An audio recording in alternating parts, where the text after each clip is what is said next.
Good day! Are we digitally ready?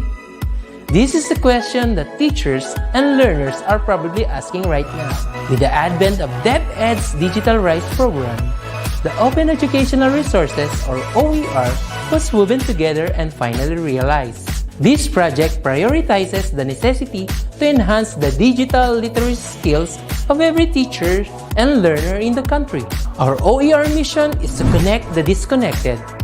OER is indeed an innovative initiative with a lofty aim to get disconnected schools and last-mile schools connected through ICT even without an internet connection. It is designed to cater to the need of these schools for interactivity, digitalization, and delivery of 21st century skills that will ensure that every learner is future ready. Join us in another training workshop and learn more about open educational resources, whose primary purpose is to provide support and assistance to learners and teachers in this rapid advancement of technology. Our goal is to build and strengthen the capabilities of public and private teachers, school heads, and supervisors by teaching you to create and design interactive, localized, and contextualized instructional materials for teaching using basic, advanced, and proficiency software and tools. Surely, this will be another exciting and engaging webinar training workshop. Together, let's all rise amidst this crisis. Para sa bata, para sa bayan, para sa guro. Sulong edukalidad!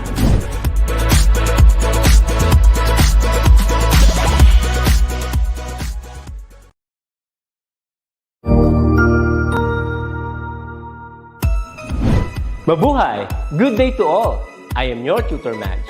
Welcome to ETUlay, a free online tutorial, an initiative of the Department of Education, Information and Communications Technology Service, Educational Technology Unit, ICTS EdTech. This program is aimed at helping and assisting learners from kindergarten, senior high school, ALS, Alive, and SPED learners. Aside from answering the modules, the ETUlay is offering programs which you will surely look forward to. Together with our parents and teachers, the ETUlay will bridge the gaps where difficulty and ease meet in learning new knowledge and skills. So, let us prepare our modules, pen and paper. Ready your mind to see and hear worthwhile and interesting lessons. Let us now study and learn, together with our volunteer online tutors. Tara na!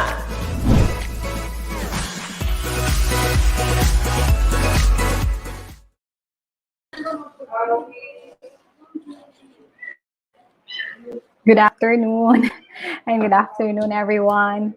Thank you, Sir Kevin, our director this afternoon, and our program head for junior high school science. And with me, I hope still Roger is okay with the internet. So we're working online, we're live, we're working on site. So please bear with us with the internet connection. Hello, Tutor Rogar. Hello, hello, Tutor Jen. Sorry, nawala ako. Akala ko ba't ang tagal kung So, nawala pala talaga ako. Pasensya na. Oh my God. Yeah. Sorry. Yan, So, sige. ayun. So, Hello, okay, everyone. Kamusta po tayo? Isang mapagpalayang hapon sa inyong lahat. At nandito ako ngayon sa aming studio. Maraming salamat, Francisco Bangoy, National High School, na pinamumunuan ni Sir Rolando Capul. Maraming salamat din kay Sir Wee for allowing me to utilize this studio. Hello po sa inyong lahat. Yeah, sana all my Tutor studio. Jen? Ako naman ay live ngayon sa laboratory. Yes, live sa laboratory ng Senior High School Department of Daniel R. Aguinaldo National High School in Davao City. So good afternoon sa lahat ng live audience natin. Ayan. So, ayun. Hello po sa inyong lahat. Okay. Yan. So, let's have our attendance, Tutor Jen. So, first is you need to comment the following. Full name, of course, your section, your school, and the name of your science teacher so that we could able to recognize you and your school, and of course, your science teacher, grade 7 teacher, to be one of our mahusay students of the week. Right, Tutor Jen? Yes.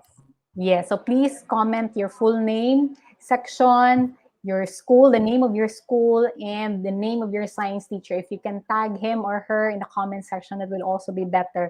Alam mo, Tutor Roger, last week, I messaged Juan. I asking kung pwede siya ma-feature as one of the cuties of the week. Teacher pala. so, so sorry, sir. Ah, Okay. okay. And then, yeah. Student pala, ay teacher pala yun si sir. And then our live session now is aired sa Facebook and sa YouTube. So please share our live session on your social media account and share it to your group chat or your Facebook group so that we will have as many learners as possible. We can reach as many learners for this lesson. And in the comment section also after having your attendance, please tag two friends or more in the comment section. Ayan. Kasi last week, Tutor Roger, no, the trend sa participation was better because of Yes. new students joining us in the live session. Yes, and we are very happy kasi mas dumagdag, maraming nagdagdag, maraming sumali, maraming salamat. I hope tuloy-tuloy po yung trend or shall I say trending. Gawin nating trending ang pagkatuto sa ETUlay tutorial program, 'di ba? Yes. Okay, so And then, Tutor Roger, looking at the statistics last week, we even have schools using our session for their replay classes or remedial classes. So natay mga team, we have team replay ng mga schools. yes. And also, Tutor Jen, sa school namin, most especially sa science department, we made this as our enhancement and remediation for the students. Sinali namin ito sa instructional learning plan namin. So for that, the students could able to participate in the live or they could also review Yeah. and to have recap of the lesson. Kaya and for the parents. Yes, so excited na, Tutor Roger. We are now on week 5, and this week we will talk about waves. We'll talk about waves around us, and our reference material this week is still from SDO Davao City. That is quarter 3, module 4. It's module 4, but we are now on the week 5 of quarter 3. So we'll talk Yes. about waves. And Tutor Roger, what are our learning competencies? Okay, but before that, Tutor Hi, Jen, we should not of course. forget our mahusay duties of the Yeah. week and also the consistent, di ba? Coming from you, yan, consistent. Ito yung mga consistent students who always there for us from first grading or first quarter up to now. And also, we would like to recognize the effort of the following schools and they were called as consistent schools. Diba? Okay, so to start with, unahin ko muna. Okay, so without further ado, let's recognize Royet Yambao, grade 7, section 1. His school is from Santa Lucia National High School, Division of Bulacan, Region 3. Wow, hello, hello. From Bulacan. I love Bulacan. Ang sarap ng kanilang chicharon. And their teacher or his teacher is Ma'am Rodora G. Zamora. Hello, hello po, ma'am. And his proud parents is Mrs. Bernadette and Mr. Roy Yambao. Hello po sa inyong lahat at congratulations, Royet. Pagpatuloy mo yan. And we have another chuti, mahusay chuti for quarter 3, week 4 is Ray Allen C. Cloza of grade 7, section Earth. That's from Godofredo Reyes Senior National High School in Camarines Sur, Region 5. Ang kanyang science teacher is si Sir JC, FC. Si Mr. Julius Cesar Cadasio and the parents, We have Mrs. Reseline and Mr. Ronel Closas. Congratulations, Ray Allen and sa Wow, teacher and biruin parents. mo. Yes, biruin mo, umabot tayo ng Camarines Sur at it's Region 5. Wow. Next is Freya Sherry V. Rimante, grade 7 Earth. Okay, I think Classmate. classmate sila na ni Cloza. Grade 7 Earth, National High School, Camarines Sur from Region 5. Okay, with her same teacher, Sir Julius Cesar Encadasio, with her loving parent or guardian, Mr. and Mrs. Michael Remante. Hello po sa inyong lahat.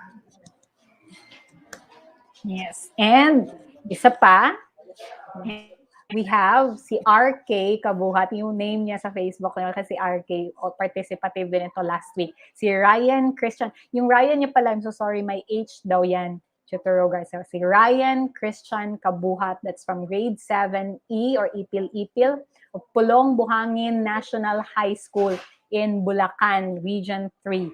Kanyang science teacher ay si Sir Sherwin S. Haldo. And parents niya is si Mrs. Cherry and Mr. Ruel Kabuhat. Congratulations, RK, kay Sir Sherwin and the parents.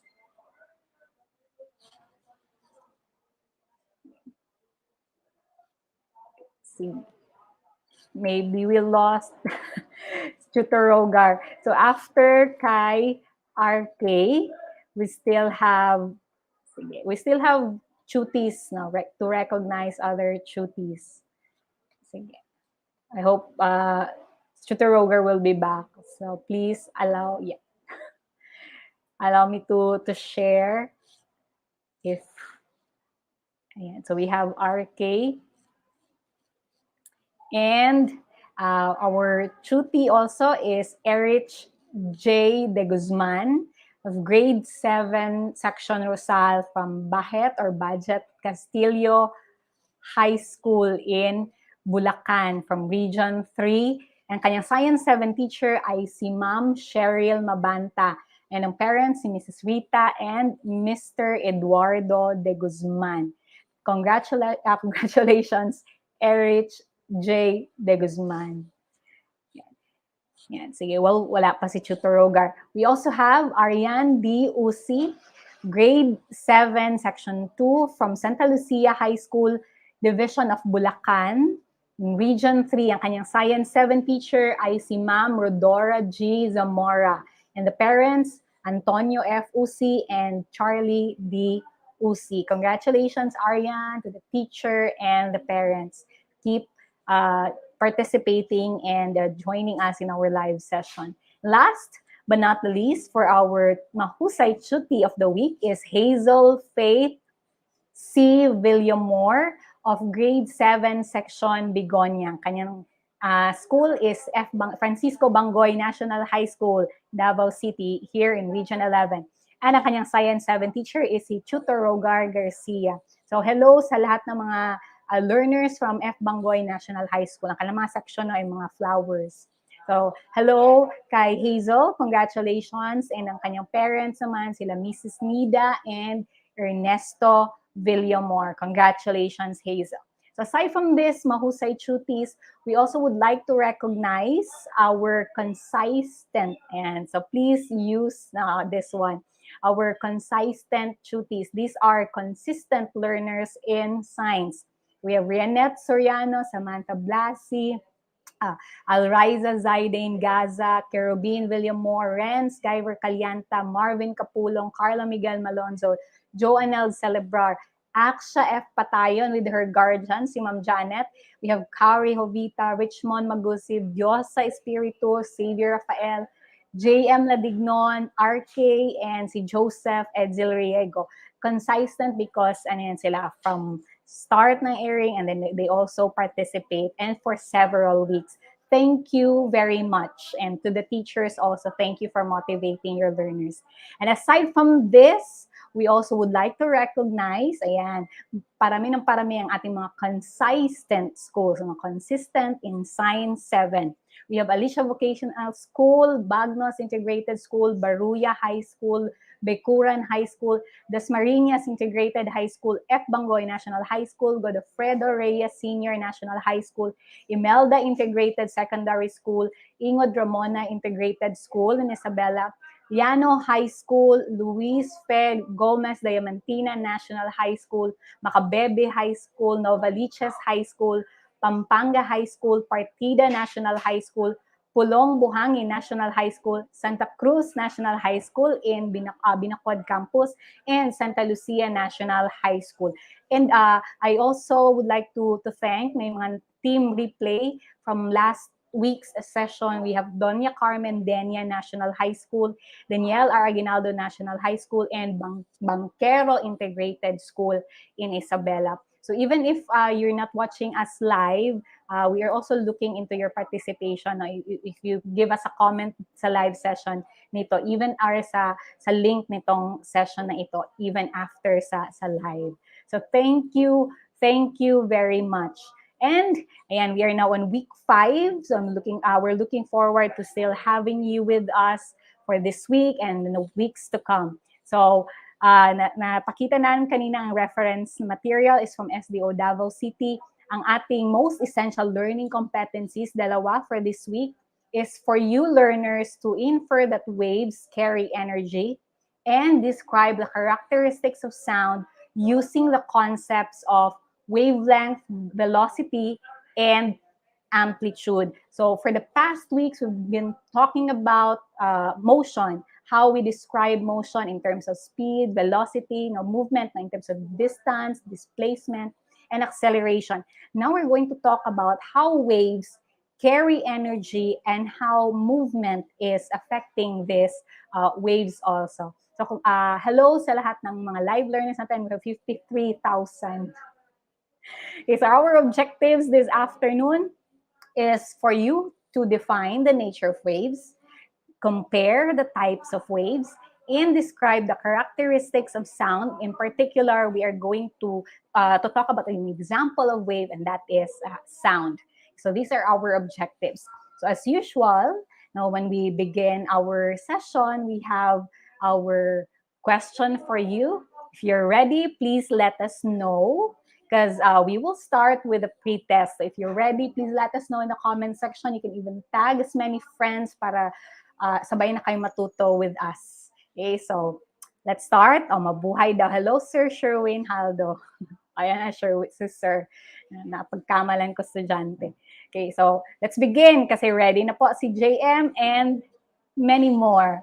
Ayan, let's try. We have 3 items for the pre-test. Question number 1. Which of the following is not a transverse wave? A, visible light. B, water wave. C, radio wave. Or D, sound wave. Ayan, kasi ready na sina Sam, sina Xavier, sina Bianca. Ayan. Bianca is also back. And you have Alriza. Sige. So which of the following is not a transverse wave? Yan, may answer na. So, ang correct answer for number 1, yan, may sumagot na. Let's see if you got it correctly. For number 1, answer is letter D, sound. Sound wave is not a transverse wave. Question number 2, sige, okay lang yan, may magkamali kayo kasi pre-test pa naman ito. Okay, for number 2, which of the following travels as a mechanical wave? Hello, Tutor Jen. Welcome back. Yes. Solid. Okay lang. So yeah, we're now on question number 2. Sige, go. Which of the following travels as a mechanical wave? A, sun's UV rays. B, sound waves. C, radio wave. Or D, X-ray. Which of the following travels as a mechanical wave? Tingnan natin if tama ang inyong sagot. Ayan, see. And special mention kay Ma'am Luz Eliza from Region 11, Nabunturan National Comprehensive High School. Siya po ang isa sa aking science teachers, kaya naman nag-science major ako. Wow, ayan. galing. So, ayan, tingnan natin yung sagot nila, Tutor Rogar. For number 2, answer is letter B, sound. Sound wave. Wow. Question number 3, Tutor Rogar. Okay, number 3, what happens to the amplitude when there is a high intensity of sound? A, there is a low amplitude. B, there is high amplitude. Letter C, there is static amplitude. Or letter D, there is minimal amplitude. Okay, so this is just pre-test. So don't worry if you got low score or mali kayo. We will going to discuss naman that one in our proper discussion. Okay, so what's your answer for number 3? Hello to everyone. Yes, Jercel Lloyd Gerance answered letter B. Okay, there's Ma'am Janet answered 3A. Okay, so what's the answer? The correct answer, it's letter B. There is a high amplitude when there is an high intensity of sound because amplitude and the intensity of sound is directly proportional. Ay, nag-discuss na Sige. ako. Ah, Okay, Jen. sige. Yes. So, this afternoon, we're going to talk about waves. And first, we'll have nature of waves, characteristics, and then propagation. So, we'll have the nature of waves first. So, few things we have to recall, tandaan natin, is that waves can be formed anywhere. And I think the very common setting where we can see this is sa dagat, di ba? Chitorogar, kagagaling mo lang sa Yes. Surigao. Oh. So waves can be Mm. formed anywhere. Although mas maano siya, mas ma-appreciate natin siya sa pag nakikita natin yung waves sa dagat. It occurs when repetitive motion, which we call vibration, takes place. And there are waves that exist but cannot be seen. Okay, so again, they can be formed anywhere. It's formed by vibration. That's repetitive motion, and they exist. There are those waves that exist, but not necessarily na always na makita. So the question is, what really is a wave? When you say wave, it's a periodic disturbance that travels away from its source in which energy is transmitted. So please note, energy is transmitted because of wave. And Chuturogar, so we have here a scenario. We have a boy and he's tapping his hand on the water, and there is, let me use a pointer again. There is a paper boat. Paper boat. Paper boat. Ayan. So, how does the wave transmit energy from one place to another? So, you have here boy. There's this water. Just to illustrate the movement, you have that curve. And here is the paper boat. So, how does a wave transmit energy from one place to another? Now, Tutor Rogar will guide you through the analysis of the picture. Okay, so as you can see on the picture, I think the boy is like playing a paper boat.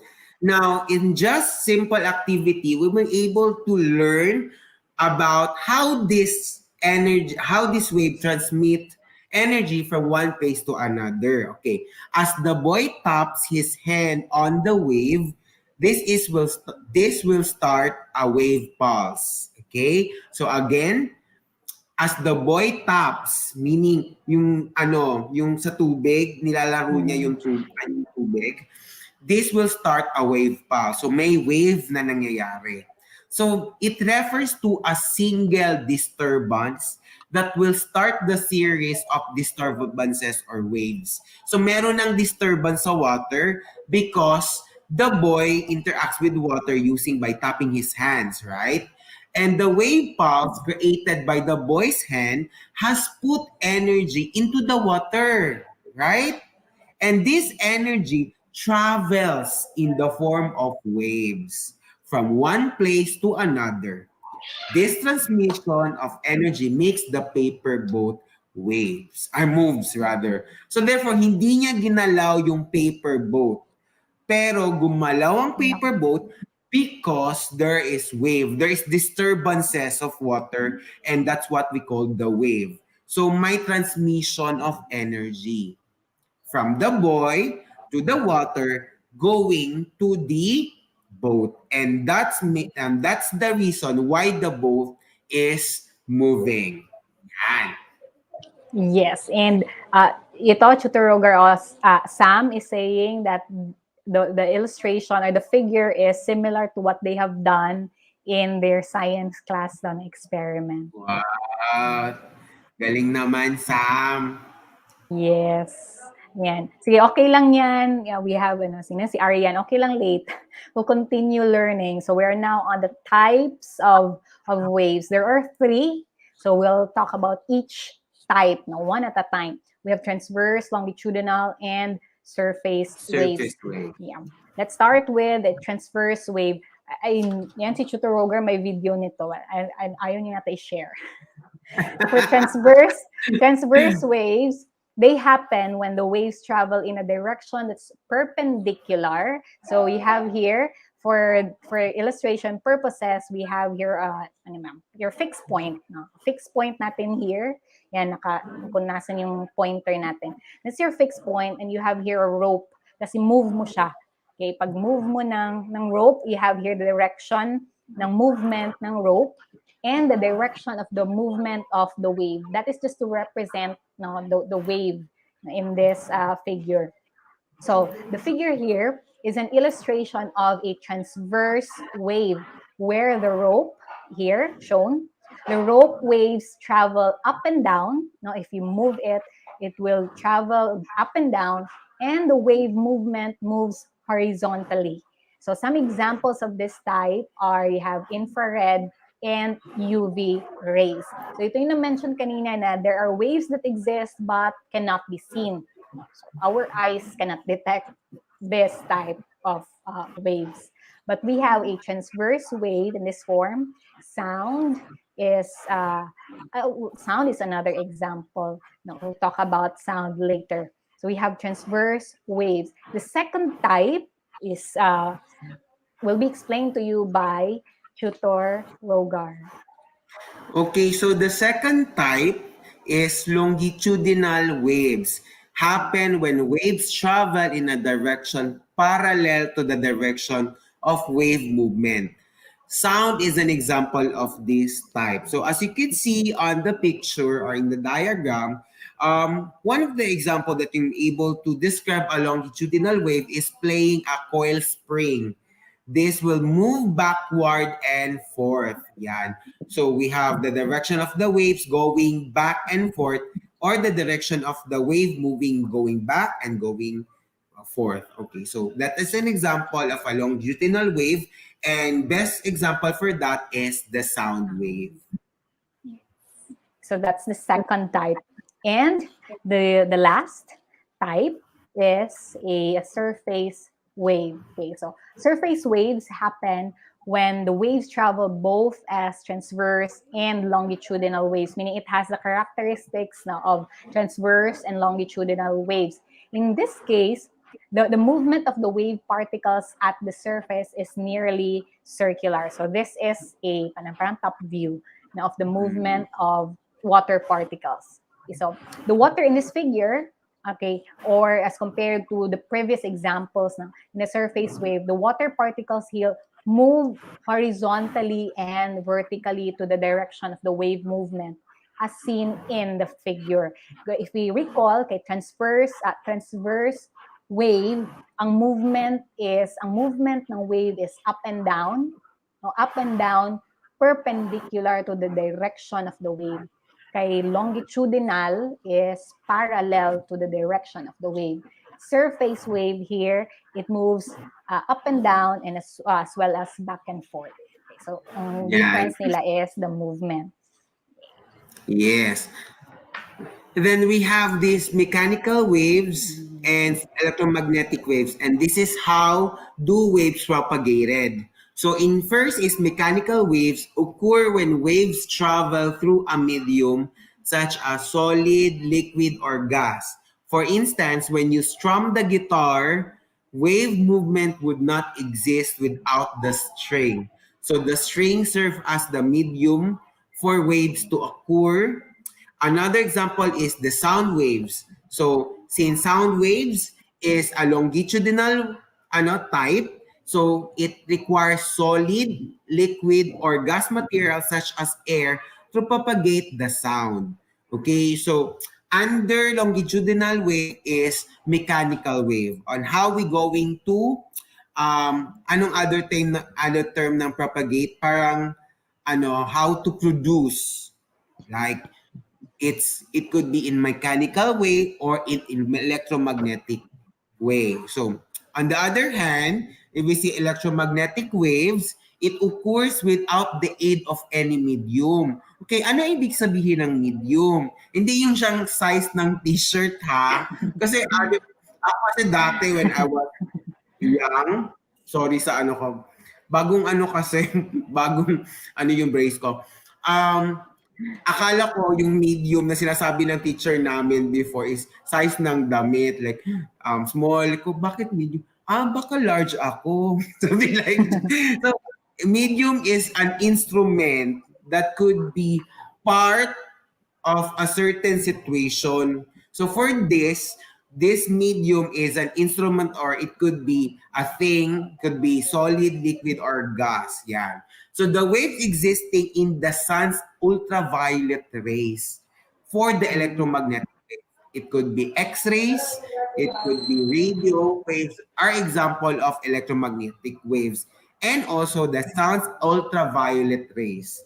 Okay, again, there's no medium for electromagnetic wave, only for mechanical waves.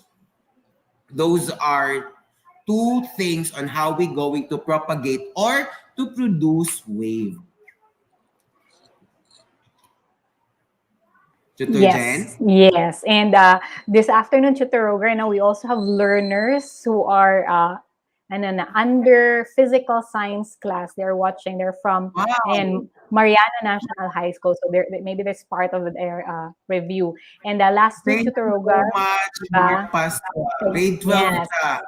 Galing. They're also learning this in physical science. And Hello, last week, Tutor Balbing. Yes. Last week, Tutor Roger, I learned from one of our teachers here sa live session natin na they're using ETUlay session for their quizzers to review for a competition Wow. soon. Really? Galing. Sana wala kaming mali. Yeah, sana. Oo nga. Yes. Pasensya na sa And mga side comments namin. yeah. So Para hindi again, boring. yes, so ayan na po, we talked about the types of wave. We have transverse, longitudinal, surface waves, and we have here means of waves to propagate. That's mechanical or an electromagnetic wave. So we now go into characteristics, Tutor Rogar. Maraming terms dito. We have characteristics of a wave. So if you have your phone, you can take a screenshot of this diagram, or if you can draw right away, please do. And we have terms after this slide. So a lot of concepts to take in. Ayan, so let's have the terms. Okay, take turns kami ni Tutor Rogar. So going back to the diagram, we have, start tayo sa highest point. That's the crest. Now the point at the highest part of the wave here, the highest point. So if they're familiar, sa dagat, the highest point, that's the crest. Now the highest point of the wave. Next, Tutor Rogar. So we have the trough. Okay? It's the lowest point of the wave. Yan. Yan. Yung sa yung highlight ni Tutor dyan. Is it trough or trough? Hindi, Trough. I'm not sure. Trough, tama. Okay. Okay, thank you, Tutor Jen. Next. Okay, we have amplitude. So we are hearing amplitude also when we're talking about sound. So when say amplitude, that's the maximum. Ito here in the diagram. It's the maximum displacement of a wave on either side from its normal position. So in this diagram, itong flat line here, that is if that wave is in rest or its normal position. Once mag-start siyang move, the maximum displacement of that wave is what we call the amplitude. So 2 weeks ago, or 3 weeks ago, we talked about displacement. So we're going to have the measurement for amplitude, how we deal with displacement. This is the one characteristic. Now, it's amplitude, the maximum displacement. As compared to crest, that's the highest point para hindi na sila ma-confuse. Okay. Yes. And ito pa isa, Tutor. And the wavelength is the distance between any two successive crest or trough. Yan, it's the distance between the two. Common ito sa mga nag-edit ng recording. 'Di ba? May nakikita kayong parang graph sa LCD screen niyo or sa computer mag-monitor, may mga ganun, may movement, something like that. So, common ito sa kanila. And just to know na para yung may music ba or wala kasi may movement. Kung wala, tama yung sinasabi ni Tutor dyan, pag straight line lang siya, meaning no voice at all or no sound at all. Yan. So we have again crest, trough, amplitude, wavelength. We still have two more terms. We have frequency. Gaano kadalas, karami. Frequency, the number of waves that travel at a particular point for every 1 second. So if we are going to go back to the diagram from this point and this end, if that is a particular point we are considering, itong line, how many waves do we see for every 1 second? So may fixed point, diba? Balik tayo sa start ng quarter ulit, Tutor, we talked about reference point. Okay, so how do we know we're moving? So may reference point tayo dapat. So if we talk about the points here, ito, and your endpoint, so how many waves do we see for every 1 second in that particular point? So the number of waves that travel there is what we count as the frequency. Yan. And speaking of number, we have the period, which is the time covered for one complete wave to travel at a certain point. So the term there is period. Okay, it's the time covered for one complete wave to travel at a certain point. Yan. So I hope you've able to familiarize the following terms needed for our discussion because these terms are really important in learning waves. Yan. So wala naman sa competency nila Tutor na yung computation, pero this is a baseline concept na when they go to a higher competency, they still have to remember this. Kasi these things or these terms will be met soon in their senior high or in their college years. So wag po natin yung kalimutan because those are basic pa naman. Yes. Okay, so we proceed kasi ito pa na sa wave pa ito in particular, but we'll learn more about wave as we use sound as an example. So kasi ito yung familiar sa atin, like now, you're hearing us, you're hearing your neighbors or your surrounding. So let's talk about sound as an example and how it travels now in waves. So I'm speaking now. You can try also speaking there while listening. Try to feel your throat. You hold it here. Or yung throat. So you hold here sa my neck. And then try to feel. Try to feel your throat when you speak. And you can feel that your vocal cords are vibrating. So those vibrations that you feel are regarded as the disturbances, diba? Repetitive motion, if you say vibration, repetitive motion, they are the disturbances that will eventually create the sound. Yan, may naririnig ka. So the vibrations here, the vibrations will now carry the energy to our ears and will be interpreted by our brain. So that's how our organs and organ systems work together. Okay, so the sound waves would need a medium. Sinabi ni Tutor, hindi siya size, When we say medium, parang siyang, parang ano yan, daanan, ganun. So, in medium in the form of a solid, liquid, or gas. And alam natin, if you tap any surface now, where you're seated now, or yung hinahawak mo, you tap your ball pen on a table, and you can hear a sound. The sound that you heard is caused by that vibration. So, sound here, as an example, cannot travel in a vacuum. So, it's a mechanical wave, diba, Tutor Rogar? It needs a medium. It needs a platform para dun siya mag-transmit. Ito na-mention mo, Tutor Rogar, din sa second paragraph. Yes. Okay. Sound is an example of longitudinal wave where sound waves travel in a direction parallel to the direction of wave movement. It is also classified as mechanical wave since it needs a medium to propagate. So, yon, again and again, mechanical wave and longitudinal wave. An example for that is sound wave. Next. Yes. So, wavelengths, ato na, Tutor Rogar, frequency and pitch. Frequency and pitch. So, when we're talking about the wavelength, na-define natin kanina, di ba, say wavelength, that's a point from one crest to another or from one trough to another. So, the wavelength of a sound is determined through its frequencies, the number of waves passing a particular point. When there is a high frequency, such as this one, in the diagram above or the drawing above, when there is a high frequency, the wavelength of sound is smaller. Ayan, this is from one trough to another.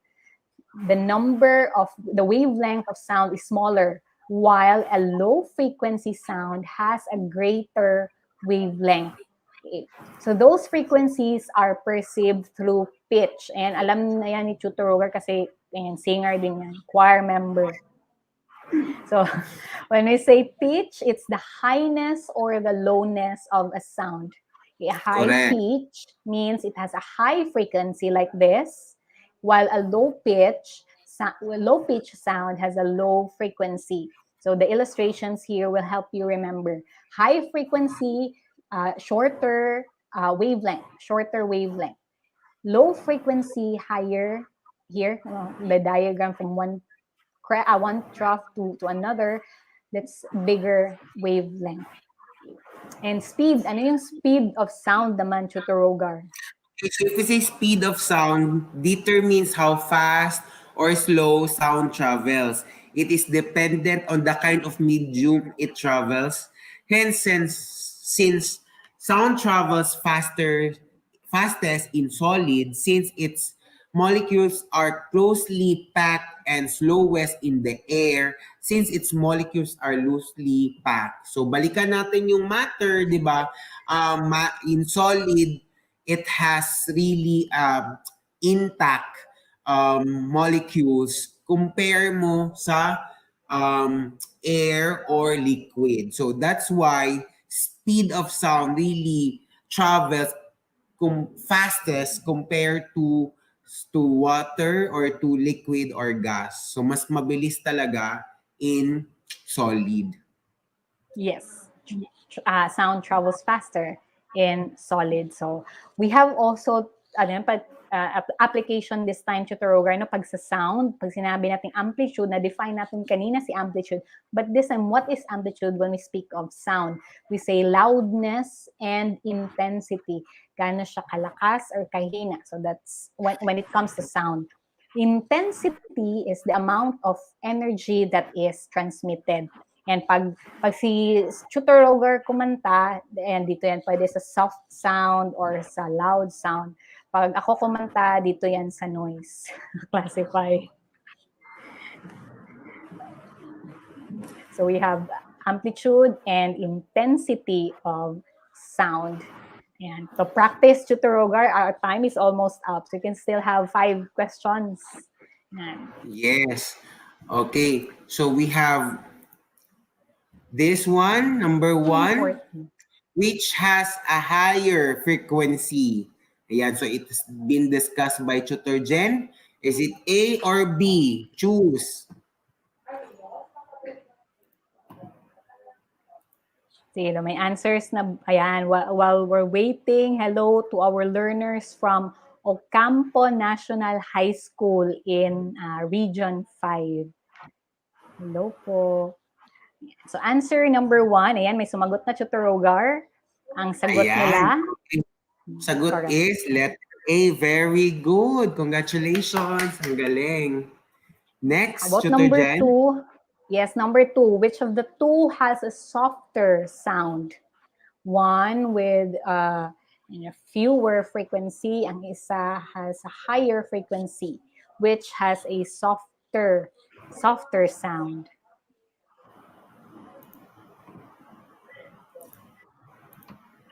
Answer, ayan, sige. Yan yung mga answers Letter, na. ayan. Letter A. Congratulations, correct ang sagot. For number 3, Tutor Rogar.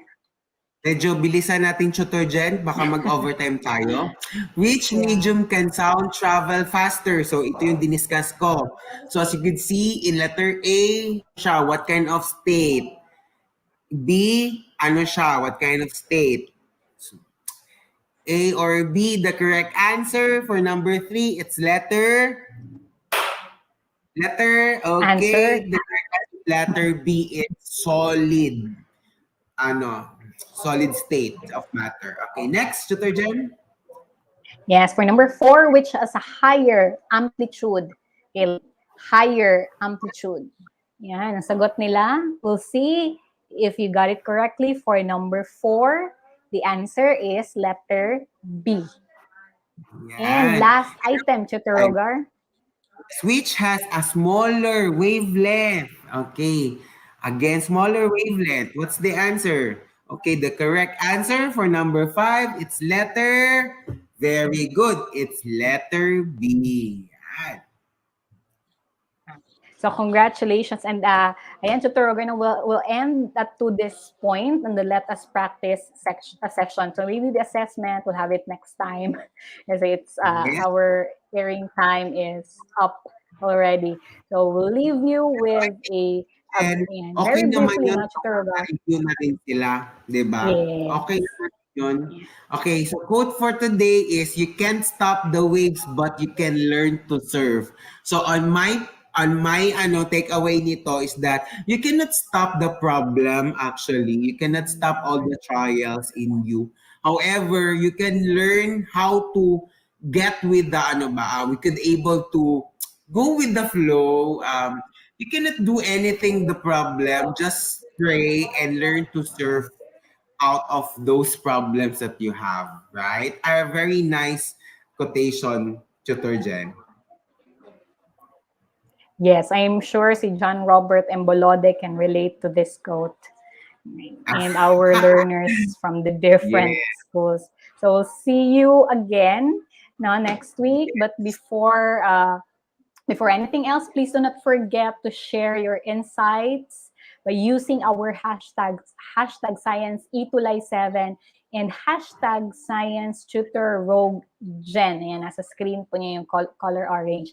Please use that, and we'll see your insights, your learnings from today's session. Even those who are in the team replay, please do. Once again, I am Tutor Jen from SDO Davao City.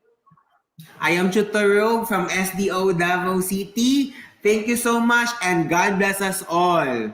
Ayan. So thank you for comments and suggestions. Email us at edtech@deped.gov.ph, or you can scan the code. Right, Tutor Jen?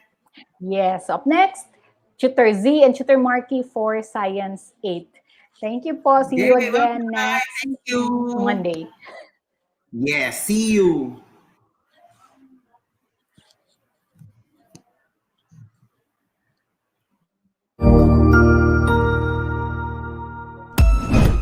Ang husay naman! Natapos mo ang iyong tutorial session kasama ang iyong mahusay na ETUlay tutor. May bago ka bang natutuhan? I-share na yan gamit ang hashtag #ETUlayLevelUp. Huwag aalis ha, dahil may susunod pang programa na pwede mo ring panoorin at salihan. Dahil naghihintay na ang iyong mga tutors. Happy learning dito sa ETUlay!